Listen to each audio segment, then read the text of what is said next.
नहावतिष्ठामि वैकुण्ठे योगिनां हृदयेन च मद्भक्तो यत्र गयन्ति तत्र तिष्ठामि हे नारद।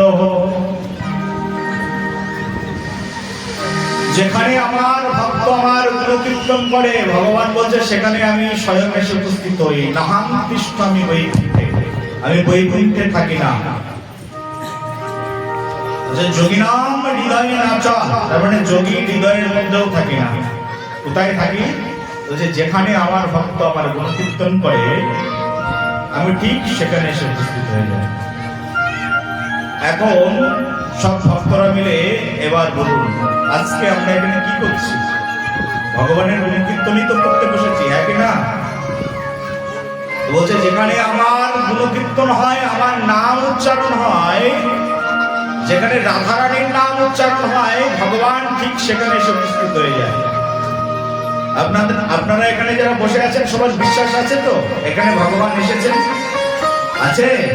থাকলে একবার বলো রাধে রাধে। ভগবান যদি এখানে না থাকতেন এত মানুষ গ্রামের সবাই এক জায়গায় এসে বসতো না? যেখানে ভাগবত এসে উপস্থিত হয়ে যায় সেখানে স্বয়ং ভগবান এসে উপস্থিত হয়ে যায়। ভালো করে শুনবে, ভগবানের তিনটি প্রকাশ। কয়টি প্রকাশ? তিনটি। তার মধ্যে একটা হচ্ছে ভগবানের দিব্য চিন্ময়ী শক্তির প্রকাশ, আরেকটি হচ্ছে ভগবানের মৃন্ময়ী শক্তির প্রকাশ, আরেকটি হচ্ছে ভগবানের বাগ্ময়ী শক্তির প্রকাশ। তিন ভাবে ভগবান এই পৃথিবীতে ভক্তের মাঝখানে থাকেন। তার মধ্যে একটা হচ্ছে চিন্ময় স্বরূপ। চিন্ময় স্বরূপ মানে ভগবান স্বয়ং যখন আসেন তখন সেটাকে বলে তার চিন্ময় রূপ। মনে করুন এখান থেকে 5000 বছর আগে ভগবান শ্রীকৃষ্ণ মথুরার বৃন্দাবনে তিনি এসেছিলেন, মথুরাতে এসেছিলেন। কংসের কারাগারে তিনি আবির্ভূত হয়েছিলেন এবং বৃন্দাবনে আবির্ভূত হয়েছিলেন নন্দ ভবনে। এই হচ্ছে ভগবানের 5000 বছর আগে আসা, এটাকে বলে ভগবানের চিন্ময়ী স্বরূপ। আর ভগবান শ্রীকৃষ্ণ এই পৃথিবীতে এসে 125 বছর ছিলেন। কত বছর বাবারা বলুন? হ্যাঁ, 125 বছর। মুখস্থ করে বাড়িতে যাবে, বলবে যে এক বাবাজি এসেছিলেন মহারাজ, একদম মুখস্থ করে বাড়িতে পাঠিয়ে দিয়েছেন। বলো একবার রাধে রাধে।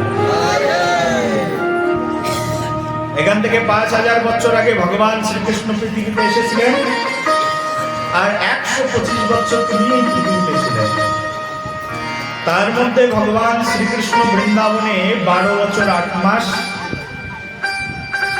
আর 12 বছরের মতো 13 বছরের মতো তিনি ছিলেন মথুরাতে, আর 100 বছর ছিলেন তিনি দ্বারকাতে। এভাবে ভগবান শ্রীকৃষ্ণ 125 বছর তিনি এই পৃথিবীতে অবতরণ করে অবস্থান গ্রহণ করেছিলেন। এটা হচ্ছে ভগবানের চিন্ময় স্বরূপ। আর ভগবানের আরেকটি স্বরূপ আছে যার নাম হচ্ছে ভগবানের মৃন্ময় স্বরূপ। মৃন্ময় শব্দের অর্থ হচ্ছে মাটি। কি নাম বললাম? মাটি। দেখবে যে ভগবান শ্রীকৃষ্ণ এখান থেকে 5000 বছর আগে 5500 বছর আগে এসেছিলেন, 125 বছর ছিলেন, আবার চলেও গেছেন তার নিজ ধামে। কিন্তু ভক্ত ভগবানকে না দেখে তো থাকতে পারেন না। তাহলে ভগবান 125 বছর থেকে চলে গেল, এখন ভক্তরা কি করবে? কাকে নিয়ে থাকবে? ভগবান বললেন আমি চলে যাব, কিন্তু কেউ যদি আমার মৃন্ময় স্বরূপের সেবা করে তার মধ্যেই আমি থেকে যাব। বলে একবার রাধে রাধে। ভগবান চলে গেছেন কিন্তু ভগবানের আরেকটি স্বরূপকে রেখে গেছেন, সেই স্বরূপের নাম হচ্ছে মৃন্ময় স্বরূপ। অর্থাৎ বৃন্দাবনে যাবেন, বৃন্দাবনে গেলে দেখবেন ভগবান রাধারমণ লাল রূপে দাঁড়িয়ে আছেন। ভগবানের নাম হচ্ছে রাধারমণ। কি নাম? রাধারমণ।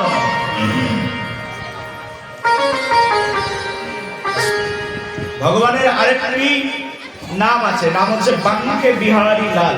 কি নাম? বাকে বিহার বলে কেউ তাকে, বাঁকা রায় বলে কেউ তাকে। যদি বৃন্দাবনে না যাবেন এগুলো দেখতে পাবেন না। অপ্রাকৃত লীলাবিলাস ভগবানের। ভগবান বৃন্দাবনে পাথরের বিগ্রহ রূপে দাঁড়িয়ে আছেন, নাম হচ্ছে বাঙ্কে বিহারী লাল। কি নাম বললাম? বাঙ্কে বিহারী লাল। বলো বাঙ্কে বিহারী লাল কি, বলো রাধারমণ সরকার কি। বাবা, মনে হচ্ছে ভগবান প্রসন্ন হয়ে গেছে। বলে একবার রাধে রাধে। ভগবানের নাম হচ্ছে বাঙ্কে বিহারী। এক সাধক ছিলেন বৃন্দাবনে, নাম হচ্ছে হরিদাস জি, সাধক হরিদাস জি। তিনি একবার নিকুঞ্জ বনের কাছে বসে বসে ভগবানের দিব্য লীলা দর্শন করছেন। চোখ বন্ধ করেছেন আর ধ্যান করছেন। এটাকে বলে মঞ্জুরি স্বরূপের আস্বাদন। যদি কেউ বৃন্দাবন থেকে দীক্ষা গ্রহণ করবেন তাহলে তাদের ভিতরে এই স্বরূপটা দেওয়া হয়। এটাকে বলে মঞ্জুরি ধারায়, তার মানে সাধন দেহে, সাধক দেহে সিদ্ধ ভাবের চিন্তন। সাধক বসে আছেন, হরিদাস দাসজি বসে আছেন আর মনে মনে চিন্তা করছেন ভগবান শ্রীকৃষ্ণ তার সম্মুখে প্রকট হয়েছে। তার ধ্যানের মাধ্যম দিয়ে কৃষ্ণ তার সামনে প্রকট হয়েছেন আর কৃষ্ণের নাম তিনি জপ করছেন। কিন্তু কৃষ্ণ হৃদয় থেকে বেরিয়ে চলে এসেছেন। বেরিয়ে চলে এসে সাধক হরিদাস দাসজির সামনে নৃত্য করছেন। কখনো বাঁকা হয়ে দাঁড়াচ্ছেন, কখনো সোজা হয়ে দাঁড়াচ্ছেন, কখনো মৃদু মৃদু হাসছেন। এত কিছু করে ভালো লাগছে না। তখন তিনি ভাবছেন যে আরো রসকে গাঢ় করবার জন্য রাধারানীর প্রয়োজন। রাধারানীকে ডেকেছেন, রাধারানী চলে এসেছেন। রাধারানী যখন চলে এসেছে তখন ভগবান শ্রীকৃষ্ণ রাধারানীর হাত ধরেছেন। হাত ধরে সাধকের সামনে নৃত্য শুরু করেছেন। কৃষ্ণ হাত ধরে নাচছেন, হাত ধরে, আর নুপুরে রুনুঝুনু শব্দ চারিদিকে মুখরিত করে দিচ্ছে। সাধক বলছেন, রে আমি বসে বসে তোমার নামের ধ্যান করছি, নামের জপ করছি, আর তুমি এসে আমাকে ডিস্টার্ব করছো। যাকে ডাকছেন তিনি সামনে এসেছেন। প্রেম আর ভাব কেমন দেখুন। অনেক সময় যদি স্বামী স্ত্রীর মধ্যে যদি প্রেম থাকে না, অনেক সময় স্ত্রী যদি স্বামীকে গালিও দেয় তাও মনে হয় না একদম মধুর বাক্য বলেছে।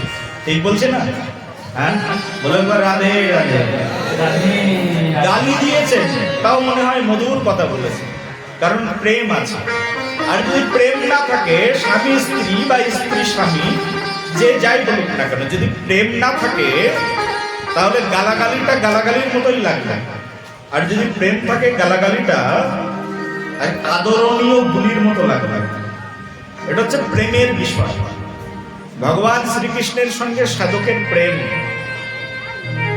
সাধক চিৎকার করে বললেন, কানহাই, তুমি আমার হৃদয় থেকে প্রকটিত হয়ে আমার হৃদয়ের ভাব নষ্ট করছো, দাঁড়িয়ে যাও। সঙ্গে সঙ্গে ভগবান শ্রীকৃষ্ণ দাঁড়িয়ে গেছে। যে কৃষ্ণকে ধরবার জন্য সাধু যোগী মুনিগণ কোটি কোটি বছর ধ্যান করেন, সেই কৃষ্ণ সামনে এসেছেন, নাচানাচি করছেন, আর কৃষ্ণকে বলছে দাঁড়াও। কৃষ্ণ দাঁড়িয়ে আছে। বলছে, তোমরা দুইজন হাত ধরে নাচানাচি করছো, এতে আমার সাধনে ব্যাঘাত ঘটছে। একজন আর একজনকে আলিঙ্গন করো। সাধক জানেন রাধারানী আর কৃষ্ণ আলিঙ্গন করলে এক দেহের মধ্যে দুই দেহ মিশে যাবে। বলে একবার রাধে রাধে। একজন আর একজনকে আলিঙ্গন করেছেন, দুই দেহ এক হয়ে গেছে, মিশে গেছে, রাধা কৃষ্ণের মধ্যে বিলীন হয়ে গেছে। বলছে আর ডিস্টার্ব করবে না, বলছে না ডিস্টার্ব করবে না। ফেল ফেল করে তাকিয়ে আছেন সাধকের দিকে। সাধক বলছেন এই যে তাকিয়ে আছো, দাঁড়িয়ে আছো, এইরকমই দাঁড়িয়ে থাকবে, কোনোদিন নড়বে না। যখন ভক্ত তোমাকে নাড়াবে, ভক্ত যখন ডাকবে, তখন ভক্তের ডাকে সাড়া দেবে, আর এইভাবে দাঁড়িয়ে থাকবে। ভগবান বললেন দাঁড়িয়ে থাকবে। সাধক বললেন যাও, এখানেই চুপচাপ দাঁড়িয়ে থাকো, আর কখনো এখান থেকে বেরাবেই না। আর সাধকের কথায় ভগবান সেখানেই দাঁড়িয়ে পড়লেন। আর যে ভগবান দাঁড়িয়ে পড়লেন, দাঁড়িয়ে পড়ে সেখানে সাধকের সামনে তো তিনি চিন্ময় শরীরে দাঁড়িয়ে পড়লেন। আর ওই যে বললেন যে তুমি এখান থেকে যাবে না, সবাইকে দেখা দেবে, সবাইকে ডাকবে, আর সব ভক্তরা আসলেন ভগবানকে দেখতে। কিন্তু সবার তো আর চোখ নেই যে ভগবানকে দেখতে পাবে। ভগবান তখন বললেন তোমাদের ওই চোখ দিয়ে তুমি আমার এই চিন্ময় স্বরূপকে দেখতে পাবে না, কিন্তু আমি একটা মৃন্ময় স্বরূপ করে দেব, যাতে সবাই মিলে আমাকে দেখতে পারে। সেই দাঁড়িয়ে থাকা ভগবান সঙ্গে সঙ্গে তিনি পাথরের মূর্তিতে পরিণত হয়ে গেলেন। আর সেই ভগবান হচ্ছে বাঙ্কে বিহারী লাল, বলো বাঙ্কে বিহারী লাল কি। এই হচ্ছে ভগবানের দ্বিতীয় স্বরূপ। নাম কি বললাম? মৃন্ময় স্বরূপ। একটা হচ্ছে ভগবানের চিন্ময় স্বরূপ, আর একটা হচ্ছে ভগবানের মৃন্ময় স্বরূপ। ভগবান মৃন্ময় হয়ে দাঁড়িয়ে রয়েছে। সেই জন্য পাথরের বিগ্রহকে বিগ্রহ মনে করবে না। পাথরের বিগ্রহগুলো বিগ্রহ নয়, পাথরের বিগ্রহ স্বয়ং ভগবান। যার চোখ আছে সে চিনতে পারে, যার চোখ নেই সে চিনবে কি করে? বলো একবার। এই কলিযুগে এরকম অনেক লীলা রয়েছে, হাজারো লীলা আছে। ভগবান স্বয়ং প্রকটিত হয়েছেন, রাধারমণ লাল স্বয়ং প্রকটিত হয়েছেন, গোবিন্দ দেব স্বয়ং প্রকটিত হয়েছেন, গোপীনাথ দেব স্বয়ং প্রকটিত হয়েছেন, মদন মোহনজি স্বয়ং প্রকটিত হয়েছেন। কেউ বানাননি, নিজেরাই তৈরি হয়েছেন। স্বয়ং ভূব বিগ্রহ, যিনি নিজে নিজে নিজেকে তৈরি করেন তাকে বলে স্বয়ং ভূব। ভগবান স্বয়ং প্রকটিত হয়েছেন। তার মানে কোনো কাঠ মিস্ত্রি, কোনো পাথরের মিস্ত্রি তাদেরকে তৈরি করেননি, নিজেরাই প্রকটিত হয়ে রয়েছে। তোমরা যাবে মহারাষ্ট্রে গেলে দেখতে পাবে স্বয়ং ভগবান বিঠ্ঠলনাথ হয়ে দাঁড়িয়ে আছেন। বিঠ্ঠল, ভগবান শ্রীকৃষ্ণ কোমরে হাত দিয়ে দাঁড়িয়ে আছেন, নাম হচ্ছে বিঠ্ঠল। কি নাম বললাম? বিঠ্ঠল। বলো কি নাম? বলো কি নাম? বিঠ্ঠল। ভগবানের নাম হচ্ছে বিঠ্ঠল। এক ভক্ত ছিলেন, নাম হচ্ছে পুণ্ডরীক। কি নাম বললাম বাবা? মন দিয়ে শুনবে। পুণ্ডরীক বলে এক ভক্ত ছিল। পুণ্ডরীক প্রতিদিন তার বাবা মার সেবা করতেন। তার মানে প্রতিদিন বাবার জন্য, মায়ের জন্য রান্না করতেন, নিজে হাতে রান্না করে আহার করাতেন। আর যখন শয়ন মন্দিরে যেতেন, শয়ন করতেন, তখন পিতামাতার পদসেবা করতেন, পা টিপতেন। পিতামাতার পা টিপতেন প্রতিদিন। যতক্ষণ পর্যন্ত বাবা মা না ঘুমাবে ততক্ষণ পর্যন্ত পদসেবন করতেন পুণ্ডরীক। কিন্তু ভগবান শ্রীকৃষ্ণের খুব প্রিয় ভক্ত। ভগবান শ্রীকৃষ্ণকে বারবার বলেন কৃষ্ণ একবার আমার বাড়িতে আসবে। ভগবান শ্রীকৃষ্ণকে বারবার মন্দিরে গিয়ে প্রার্থনা করেন। কৃষ্ণ পাথরের বিগ্রহের মধ্য থেকে বেরিয়ে চলে এসেছেন, এসে পুণ্ডরীকে ডাকছেন, পুণ্ডরী আমার দিকে তাকাও। বলছে তুমি কে?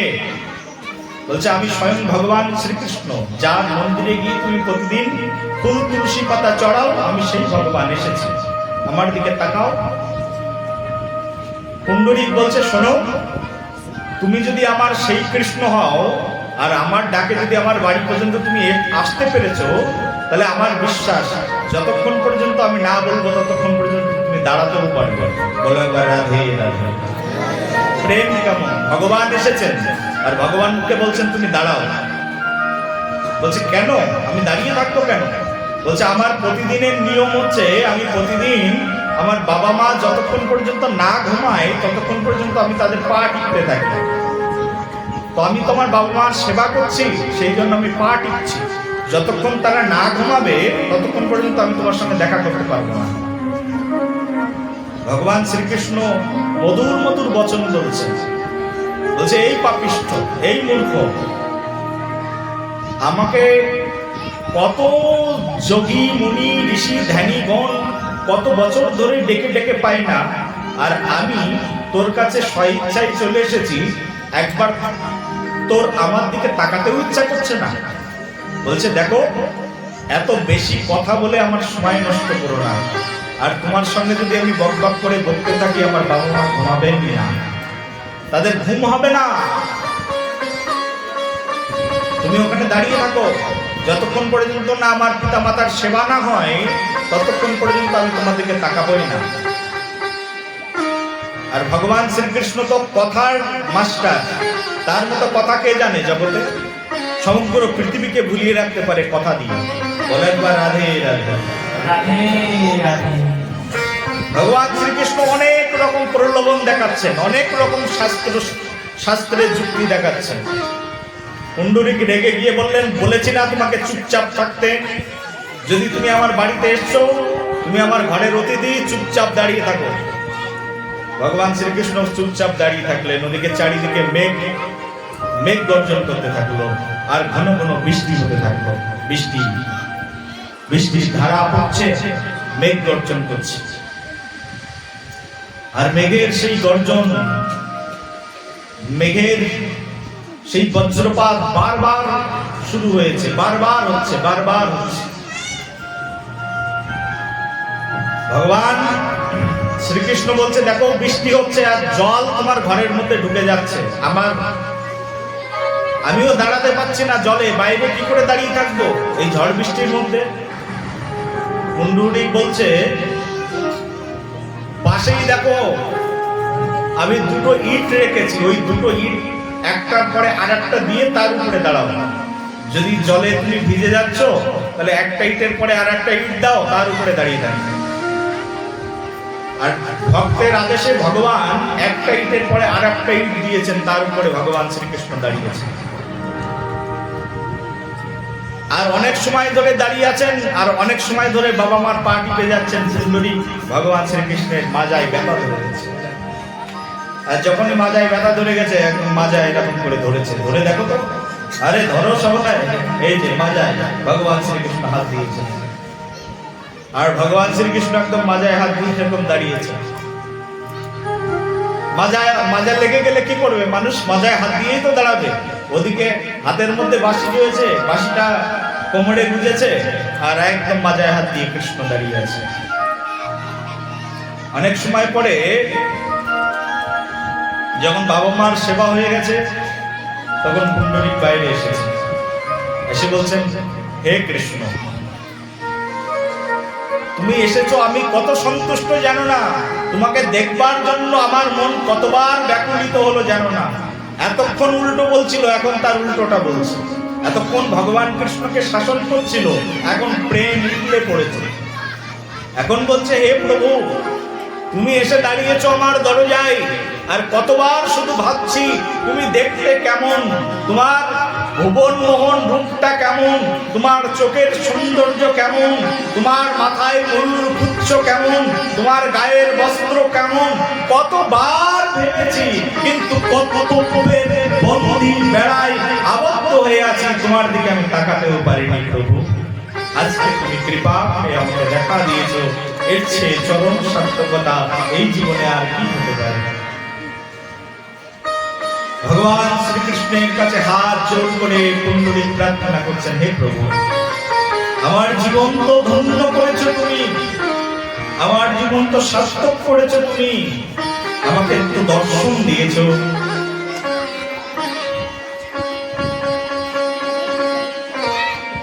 যার দর্শন প্রাপ্তির আশায় স্বয়ং যমুনা দেবী যমলোক থেকে তার নিজের ভাইয়ের সঙ্গে সম্পর্ক নষ্ট করে দিয়ে পৃথিবীতে এসেছেন যমুনা দেবী। বলো একবার রাধে রাধে। ভগবান শ্রীকৃষ্ণ জন্মাবেন, বৃন্দাবনে আসবেন। যমুনা দেবী শুনেছেন কৃষ্ণ বৃন্দাবনে আসবেন, আর কৃষ্ণের লীলা বিলাসের জন্য কোন নদীর সহযোগিতা চায়।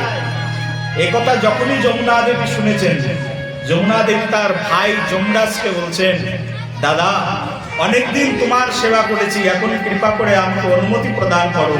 আমি যমুনা দেবী, আমি স্বয়ং যমুনা, আমি স্বয়ং প্রভু শ্রীকৃষ্ণের সেবা করতে চাই। যমরাজ বলেছেন, না তুমি এখানেই থাকবে। কিন্তু যমরাজের কথাকে তিনি গ্রাহ্য করেন।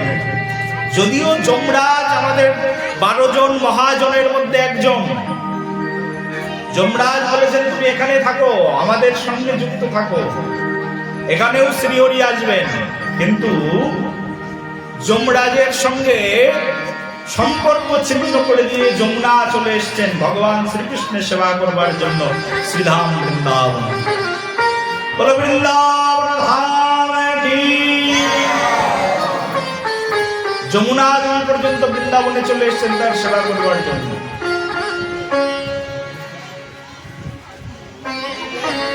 ভগবান শ্রীকৃষ্ণের সেবার জন্য বৃন্দাবনে গোবর্ধন পর্বত পর্যন্ত চলে এসেছেন।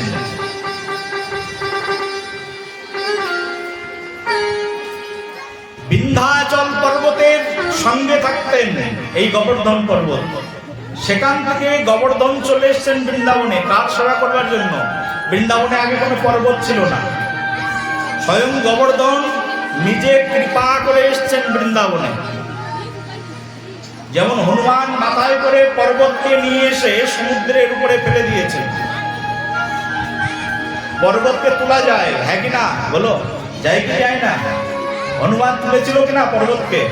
হ্যাঁ, গন্ধমদন পর্বতকে মাথায় তুলেছিল কিনা? এক হাতের পরে ধারণ করে নিয়ে চলে এসেছে। বিশাল পর্বতকে এক হাতের মধ্যে নিয়ে চলে এসেছে, অসম্ভব কিছু নেই।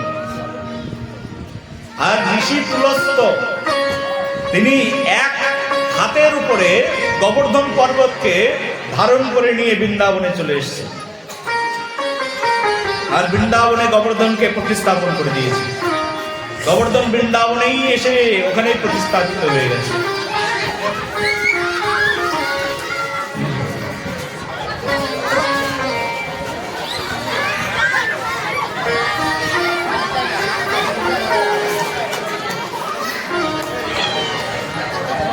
বলো রাধে রাধে। বসে পড়ো।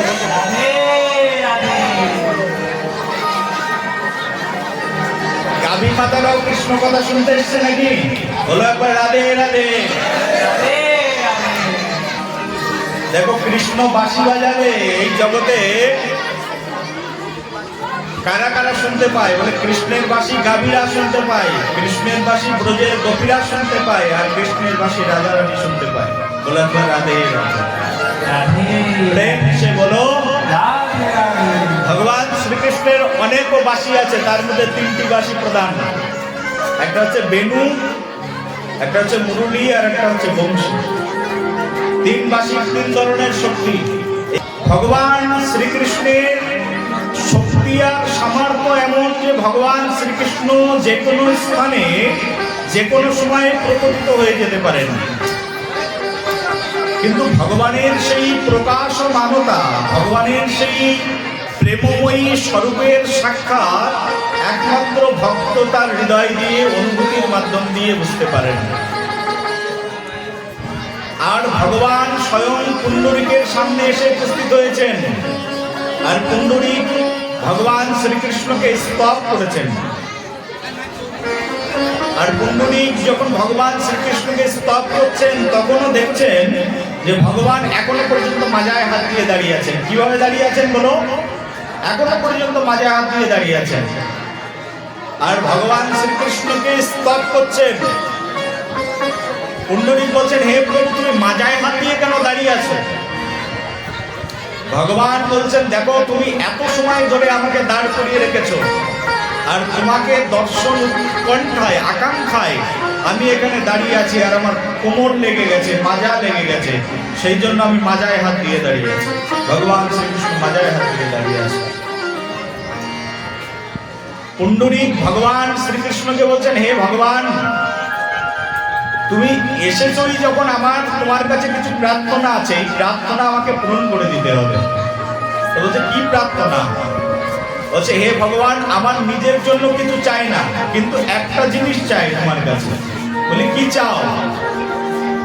তখন ভগবান শ্রীকৃষ্ণকে পুণ্ডরীক বলছেন, আমি চাই তুমি যে এখানে এসেছো, ভক্তের আহ্বানে তুমি যে আসো, কলিযুগের মানুষ এত বেশি বিভ্রান্ত হবে, কলিযুগের মানুষ এত বেশি অবিশ্বাসী হবে যে ভগবান ভক্তের আহ্বানে আসেন, ভক্তের দরজায় আসেন, একথা কলিযুগের মানুষ সহজে বিশ্বাস করবে না। হ্যাঁ কি না বলো বাবারা? ঠিক বলছি তো? বলছে কলিযুগের মানুষ এত বেশি ক্রিটিক্যাল মানসিকতা হবে যে ভগবান ভক্তের দরজায় আসে, একথা কলিযুগের মানুষ বিশ্বাস করবে না। হে ভগবান, তোমার কাছে একটা মিনতি, তুমি যে এসেছো, এই আশার এই স্থায়ী রূপটা তুমি জগৎ জীবকে দেখাবে যে তুমি ভক্তের আহ্বানে তুমি স্বয়ং ভগবান পৃথিবীতে নেমে আসো। আর কলিযুগের মানুষকে দেখানোর জন্য তুমি এখানেই দাঁড়িয়ে থাকবে, যেখানে দাঁড়িয়ে আছো মাজায় হাত দিয়ে এখানেই দাঁড়িয়ে থাকবে। আর আমি তোমার কাছে প্রার্থনা করছি, হে ভগবান, তোমার দ্বারা অসম্ভব কিছু নেই, তুমি তোমার এই রূপটাকে পাথরে পরিণত করে দাও। আমি তোমার পাথর রূপকে দেখতে চাই, আর প্রতিদিন এই পাথর রূপকে সবাই এসে পুজো করবে, সেইভাবেই তুমি দাঁড়িয়ে থাকবে। এই কথা বলতে না বলতেই সঙ্গে সঙ্গে স্বয়ং ভগবান শ্রীকৃষ্ণ পাথরের রূপ হয়ে সেখানে দাঁড়িয়ে পড়লেন, আর ভগবানের নাম হয়ে গেল তখন বিট্ঠাল। বিট শব্দের অর্থ হচ্ছে বিট। মহারাষ্ট্রে মারাঠি ভাষায় বিটের আর এক নাম হচ্ছে বিট। কি নাম বললাম? বিট। বিট মানে হচ্ছে ইট। আর বিটের উপরে ভগবান শ্রীকৃষ্ণ দাঁড়িয়েছেন বলে ভগবানের নাম হয়েছে বিট্ঠাল। কি নাম হয়েছে? বিট্ঠাল। বেশি দিন আগের কথা নয়, এই কলিযুগেরই কথা। এখান থেকে প্রায় 350 বছর আগের কথা, 350-400 বছর আগের কথা। ভগবানের নাম কি হলো? বিট্ঠাল। কি নাম বললাম? বলো কি না? আরে কেউ কখনো শোনোনি এ কথা? সত্যি বলছি কিনা? এই প্রথমবার শুনলো এখানে সবাই। বলো একবার কি নাম? ভগবানের নাম হয়ে গেল বিট্ঠাল। এখনো পর্যন্ত তোমরা যদি দেখতে চাও বিট্ঠাল ভগবানকে, এখান থেকে টিকিট কাটবে, টিকিট কেটে চলে যাবে একেবারে মুম্বাই থেকে পুনে শহর। পুনে থেকে একটা ট্রেন চলে যাচ্ছে বিট্ঠালনাথের কাছে, বা বাসে উঠে চলে যেতে পারবে, অনেকটা আগে নামিয়ে দেয়, বাসে উঠে চলে যেতে পারবে বিট্ঠালকে দর্শন করবার জন্য। এখনো পর্যন্ত প্রত্যেক বছরে আষাঢ় মাসের পূর্ণিমা তিথিতে লক্ষাধিক ভক্ত, লক্ষেরও অধিক ভক্ত ভগবান বিট্ঠালনাথকে দর্শন করতে ওই পুণ্য তিথিতে যায়। চন্দ্রভাগা নদীর পাশেই এই বিট্ঠালজির মন্দির আছেন। আমাদের সন্ত তুকারাম মহারাজ এখানেই সাধনা করে সিদ্ধি লাভ করেছিলেন। এবং আমরা যে গৌর নিতায়ের উপাসনা করি, গৌর নিতায়ের মধ্যে যার নাম নিত্যানন্দ। কি নাম বললাম? নিত্যানন্দ। এই নিত্যানন্দ প্রভু এই বিট্ঠালনাথের সম্মুখে বসে বসেই তিনি দীক্ষা গ্রহণ করেছিলেন। আমাদের নবদ্বীপের শচী মায়ের 2 জন সন্তান ছিল। একজনের নাম হচ্ছে বিশ্বম্ভর, আর একজনের নাম হচ্ছে বিশ্বরূপ। কি নাম বললাম বাবা? বিশ্বম্ভর, আর একজনের নাম হচ্ছে বিশ্বরূপ। বিশ্বম্ভর কার নাম? স্বয়ং গৌরাঙ্গের আর এক নাম হচ্ছে বিশ্বম্ভর, আর গৌরাঙ্গের আর এক ভাই, বড় ভাই, নাম হচ্ছে বিশ্বরূপ। এই বিশ্বরূপ সন্ন্যাস গ্রহণ করেছিলেন অল্প বয়সে। তখন বিশ্বরূপের নাম হয়েছিল শঙ্করারণ্য। এই বিশ্বরূপ সন্ন্যাস গ্রহণ করে সমগ্র পৃথিবী ঘুরতে ঘুরতে এই বিট্ঠাল মন্দিরে গিয়ে উপস্থিত হলেন।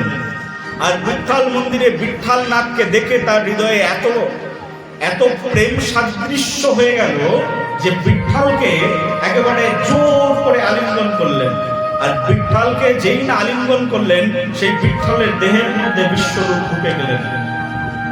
আর নিত্যানন্দ প্রভু গেলেন ওই বিট্ঠালনাথের কাছে। আর নিত্যানন্দ প্রভু যখন বিট্ঠালনাথের কাছে গেলেন, নিত্যানন্দ প্রভু বিঠ্ঠলের কাছে যাওয়ার পরে বিঠ্ঠলের মধ্যে আরেকটি রূপকে দেখলেন, আর তিনি কে? আর তিনি হচ্ছেন স্বয়ং বিশ্ব। নিত্যানন্দ প্রভু বিঠ্ঠলকে আলিঙ্গন করলেন, আর নিত্যানন্দ প্রভু দেহের মধ্যে সেই বিশ্বরূপ ঢুকে গেল। আর নিত্যানন্দ প্রভু যখন বিঠ্ঠলকে দর্শন করে ওখানেই দীক্ষা গ্রহণ করলেন নিত্যানন্দ প্রভু। নিত্যানন্দ প্রভু দীক্ষা গ্রহণ করে যখন বাড়িতে ফিরে আসলেন, ফিরে এসে যখন নবদ্বীপে আসলেন, নবদ্বীপে প্রথম যেদিন নিত্যানন্দকে সচিমা দেখলেন, তখন বিশ্বরূপ বিশ্বরূপ বলে একবার নিত্যানন্দকে জড়িয়ে ধরলেন। নিত্যানন্দকে দেখে সচিমা মনে করলেন আমার বড় পুত্র আমার কাছে ফিরে এসেছে। কথা তো মিথ্যা নয়, মিথ্যা কথা কি? কারণ বড় পুত্র নিত্যানন্দের শরীরের মধ্যেই ফিরে নবদ্বীপে চলে এসেছে। বলো নিত্যানন্দ রাম কি, বলো একচক্রা ধাম কি। এই হচ্ছে সেই বিঠ্ঠলনাথ। বিঠ্ঠলনাথ কি বিগ্রহ? তো বিঠ্ঠলনাথ একদম স্বয়ংভূ বিগ্রহ। এই বিঠ্ঠলনাথ তিনি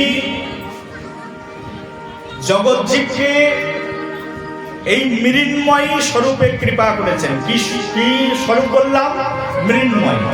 ভগবানের তিনটি স্বরূপের কথা আমরা আস্বাদন করেছি। একটা হচ্ছে তার চিন্ময় স্বরূপ, একটা হচ্ছে মৃন্ময় স্বরূপ।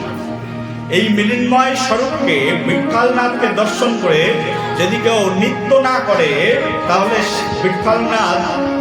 বিঠ্ঠলনাথকে প্রসন্ন করার আর কোনো পদ্ধতি নেই। বিঠ্ঠলনাথকে প্রসন্ন করতে গেলে মাজায় হাত দিয়ে নৃত্য করলে বিঠ্ঠলনাথ প্রসন্ন হয়ে যায়। একবার সবাই মাজায় হাত দাও, আরে বসে বসে মাজায় হাত দাও, আর বিঠ্ঠলনাথের জন্য সবাই একবার বলো, বলো। তুকারাম মহারাজ প্রতিদিন কীর্তন করতেন বিঠ্ঠলনাথের। বলো বিঠ্ঠল বিঠ্ঠল বিঠ্ঠল বিঠ্ঠল বিঠ্ঠল বিঠ্ঠল। বলো বিঠ্ঠল বিঠ্ঠল বিঠ্ঠল। বলো বিঠ্ঠল বিঠ্ঠল বিঠ্ঠল। বলো বিঠ্ঠল বিঠ্ঠল বিঠ্ঠল। হাত ধরো। বিঠ্ঠল বিঠ্ঠল বলো বিঠ্ঠল বিঠ্ঠল বিঠ্ঠল। বিঠ্ঠল বিঠ্ঠল বিঠ্ঠল। কে গাইতো জানো তো? তুকারাম মহারাজ। কি নাম বললাম? তুকারাম মহারাজ। এই কলিযুগে যা বলছি, যদি কোনোদিন শুনে থাকো, শুনেছো, না শুনে থাকলে প্রথমবার শুনেছো, হৃদয় দিয়ে শোনো। কলিযুগে, এই কলিযুগে দুইজন মানুষ সশরীরে বৈকুণ্ঠে গেছেন। তার মধ্যে দুইজনের মধ্যে একজনের নাম হচ্ছে পরীক্ষিত মহারাজ। কি নাম বললাম? বলো কি নাম? পরীক্ষিত মহারাজ। বলো এবার কি নাম? পরীক্ষিত মহারাজ। কলিযুগে প্রথম পরীক্ষিত মহারাজ কলিযুগে সশরীরে বৈকুণ্ঠে গেছেন, সবাই দেখেছেন। পুষ্প বিমানে উঠে চলে গেছেন 7 দিন ভাগবত সপ্তাহ শুনে। আর কলিযুগে আর একজন বৈকুণ্ঠে গেছেন। আর কলিযুগে দ্বিতীয় যিনি বৈকুণ্ঠে গেছেন তার নাম হচ্ছে এই তুকারাম মহারাজ। কি নাম বললাম? তুকারাম মহারাজ। সশরীরে, তার মানে মৃত্যুবরণ হয়নি, এমনিতেই চলে গেছেন, সশরীরেই চলে গেছে বৈকুণ্ঠ। আর তুকারাম মহারাজ হাতে দুটো ওই যে নারদ মুনির মতো খঞ্জনি নিয়ে তুকারাম মহারাজ প্রতিদিন গাইতেন বিঠ্ঠলনাথের কীর্তন। বলো একবার, বললো বিঠ্ঠল বিঠ্ঠল বিঠ্ঠল।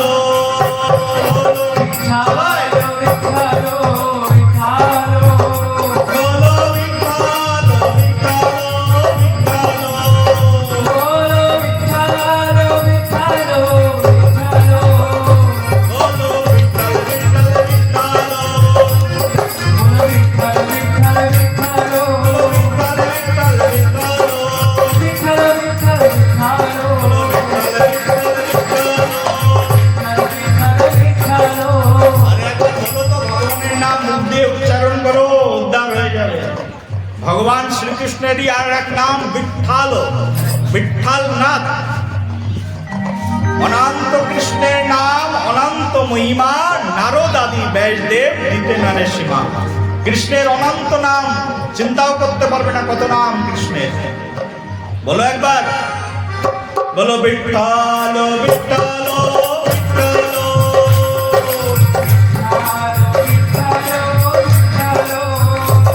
বলো বিঠ্ঠল বিঠ্ঠল বিঠ্ঠল।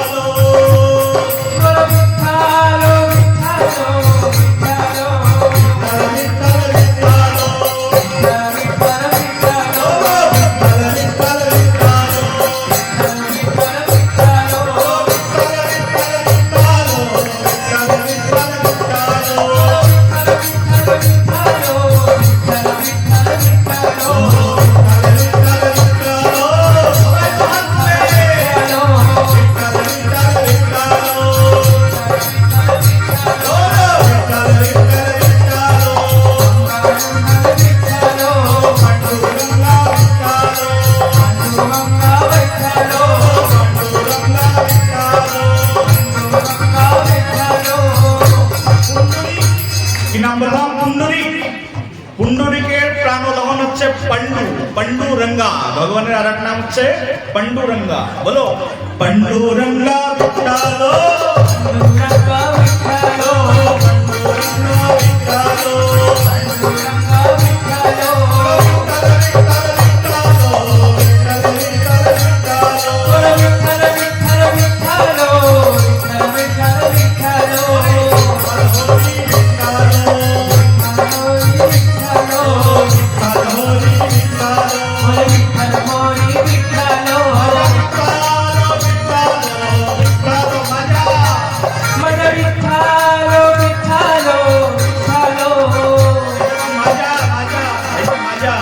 ভগবান শ্রীকৃষ্ণ মাজা ধরে আছেন, তাই সেই জন্য বৈষ্ণব আচার্য তুকারাম মহারাজ এই মাজায় হাত দিয়ে গাইছেন, মাজা বিঠ্ঠল বিঠ্ঠল বিঠ্ঠল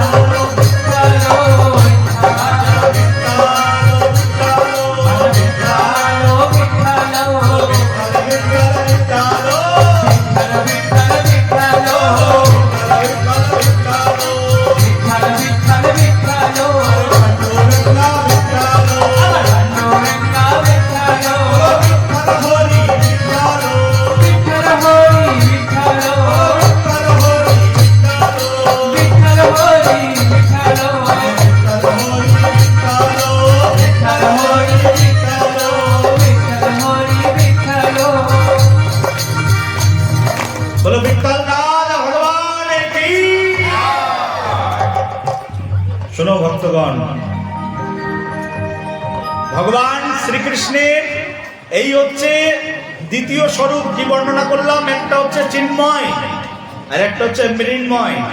আর একটা স্বরূপ আছে ভগবানের, নাম কি? বাগময়। কি নাম বললাম? ভালো করে মুখস্থ করবে। ভগবানের তিনটে স্বরূপ এই কলিযুগে আমরা দেখতে পাই, তার মধ্যে ভগবানের চিন্ময় স্বরূপ মুখস্থ করো, বলো চিন্ময়। আর দ্বিতীয় হচ্ছে মৃন্ময়। মৃন্ময় মানে এই যে ভগবানের পাথরের মূর্তি মৃন্ময়, এই মৃন্ময়। আর একটা আছে, সেটার নাম হচ্ছে বাগময়। কি নাম বললাম? বাগময়। এবার ভগবানের বাগময় স্বরূপটা কি? বাগ শব্দের অর্থ কি জানো তো? বাগ, বাগ এই যে কথা বলছি এটাকে বলে বাগ, তাই না? বাগ, বাগ মানে কি? আমরা প্রার্থনা করি না বাগ দেবী, কে তিনি? সরস্বতী। বাগ দেবীর কাছে প্রার্থনা করি, কি করি না? বাগ দেবী সরস্বতী। বাক্যের মাধ্যম দিয়ে যে ভগবানের আরাধনা করা হয় তার নাম হচ্ছে বাগময় বিগ্রহ।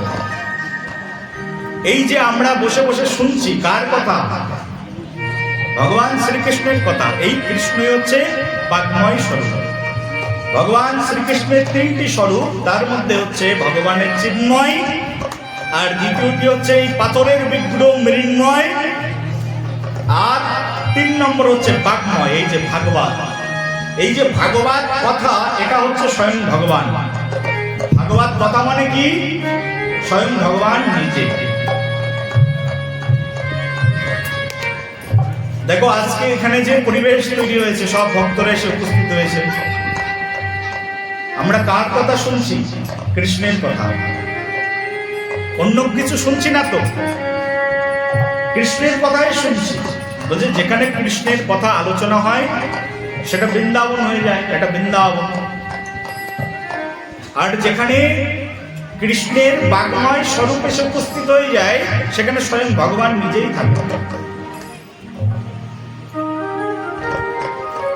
এতগুলো মানুষ সেখানে সবাই বসে আছে চুপচাপ শ্রদ্ধা নিয়ে।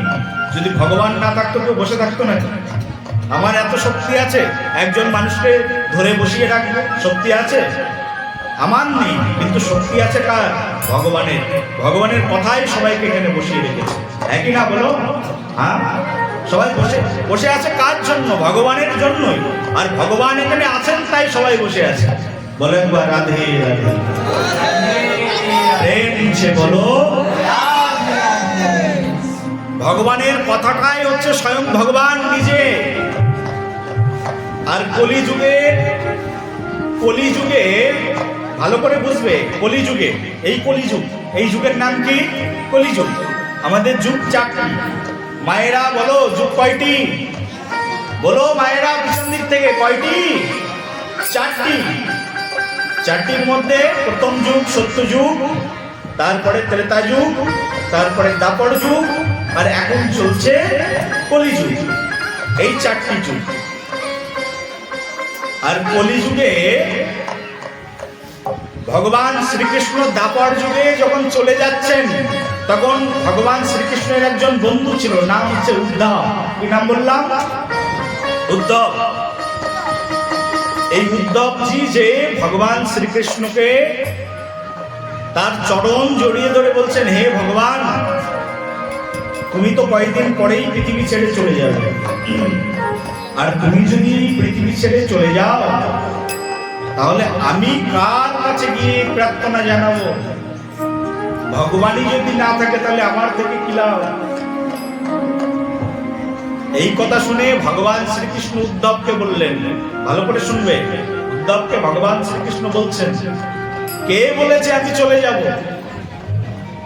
উদ্ধব বলছেন, আমার মন বলছে তোমার সময় হয়ে গেছে, তুমি চলে যাবে পৃথিবী ছেড়ে। কারণ কুরুক্ষেত্রে যুদ্ধ হয়ে গেছে, বৃন্দাবন লীলা শেষ, মথুরা লীলা শেষ, গুরুকুলের লীলা শেষ, ওদিকে কুরুক্ষেত্রের মাঠে যুদ্ধও শেষ। এখন আর তুমি মনে হয় না আর বেশি দিন থাকবে। আর তুমি যদি চলে যাও তাহলে আমি কি নিয়ে থাকবো? আমি তো তোমাকে খুব ভালোবাসি। একথা শুনে ভগবান বলছেন, শোনো, আমি আমার এই দেহটা নিয়ে, তার মানে আমার এই যে চিন্ময় দেহ, এই চিন্ময় দেহ নিয়ে আমি চলে যাব, কিন্তু আমি আমার আরেকটা রূপকে পৃথিবীর মাঝখানে রেখে যাব, তুমি সেই রূপের আরাধনা করে দেবে। উদ্ধব বলছেন, প্রভু সেই রূপটার নাম কি? ভগবান বলছেন, সেই রূপটা তুমি শুনতে চাও? বলছে, হ্যাঁ বলো প্রভু, কি রূপে তুমি থাকবে? তোমার দেহটা তো তুমি নিয়ে চলে যাবে, তাহলে তুমি আবার কি রূপে থাকবে? বলছে, আমার এই দেহ নিয়ে আমি চলে যাব, এটা চিন্ময় দেহ। আমাদের দেহটা 5টা উপাদান দিয়ে তৈরি। কটা উপাদান বাবা? 5টা। এই 5টা উপাদানের মধ্যে প্রথম উপাদানের নাম হচ্ছে ক্ষিতি, মরু, তেজ আর বোম। এই 5টা উপাদান, তার মানে মাটি, আগুন, জল, বায়ু আর আকাশ, এই 5টা তত্ত্ব নিয়ে আমাদের দেহ তৈরি হয়, মানুষের দেহ। আর মানুষ যখন মরে যায় এই 5টা জিনিস এই পৃথিবীতে এখানেই থেকে যায়। আর ভগবানের দেহ কিন্তু আবার এই 5টা জিনিস দিয়ে তৈরি নয়। ভগবানের দেহ তৈরি হয় 3টি জিনিস দিয়ে। একটা হচ্ছে সৎ, একটা হচ্ছে চিৎ, আর একটা হচ্ছে আনন্দ। এই 3টি বস্তু দিয়ে ভগবান তৈরি হয়। সেই জন্য ভগবানের নাম হচ্ছে সচ্চিদানন্দ। বলো সচ্চিদানন্দ ভগবানের কি? ভগবানের আরেক নাম হচ্ছে সচ্চিদানন্দ। তার মানে সৎ বস্তু দিয়ে তৈরি, চিৎ বস্তু দিয়ে তৈরি, আর আনন্দ বস্তু দিয়ে তৈরি হচ্ছে ভগবান। সেই জন্য ভগবানের কাছে আসলে শুধু আনন্দই পাওয়া যায়, এখানে কোনো নিরানন্দ নেই। বলে একবার রাধে রাধে। ভগবান এই তিনটি বস্তু দিয়ে তৈরি, সচ্চিৎ আর আনন্দ। উদ্ধবজিকে বলছেন ভগবান আমি চলে যাব সচ্চিদানন্দ রূপ নিয়ে, কিন্তু আরেকটা রূপে থাকবো। বলি কি রূপ? বলছে আমার সেই রূপের নাম হচ্ছে আমার এই ভগবান স্বরূপ। বলো ভগবান ভগবান কি? বলো একবার ভগবান ভগবান কি? আরে জোরে বলো ভগবান ভগবান কি? ভগবান চলে গেলেন, কিন্তু তার আরেকটা রূপ রেখে গেলেন কলিযুগে। সেই রূপের নাম কি? এই যে সেই রূপের নাম এই কি নাম? ভাগবত। বলছে যে গ্রামে ভাগবত কথা হয় সেই গ্রামের মানুষ ধন্য হয়। আর কলিযুগে এই ভাগবতের প্রচার হওয়া প্রয়োজন।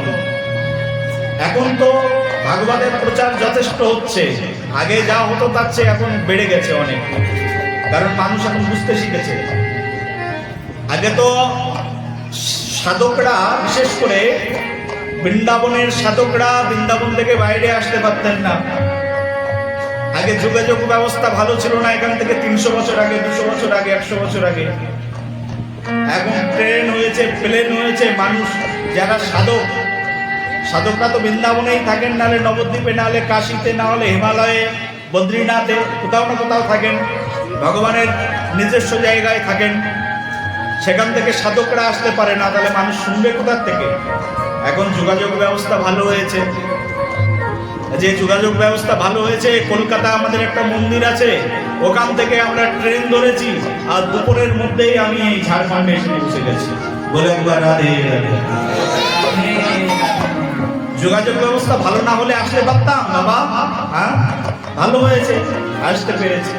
আর আসতে পেরেছি বলে আসর হয়েছে, বসেছি, এখন সবাই শুনছে ভাগবত, এখন জানতে পারছি। হ্যাঁ কি না? বলো বলো একবার, বলো একবার, বলো একবার।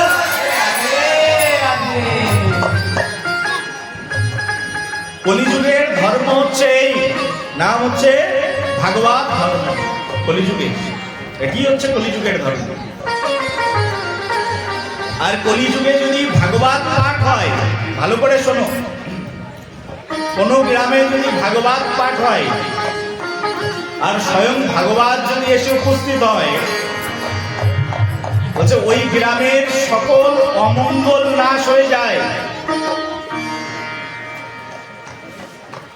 যদি মঙ্গলের আকাঙ্ক্ষা করো এই জগৎ সংসারে, কলিযুগে একমাত্র মঙ্গল দিতে পারেন যিনি, তিনি হচ্ছেন স্বয়ং ভাগবত।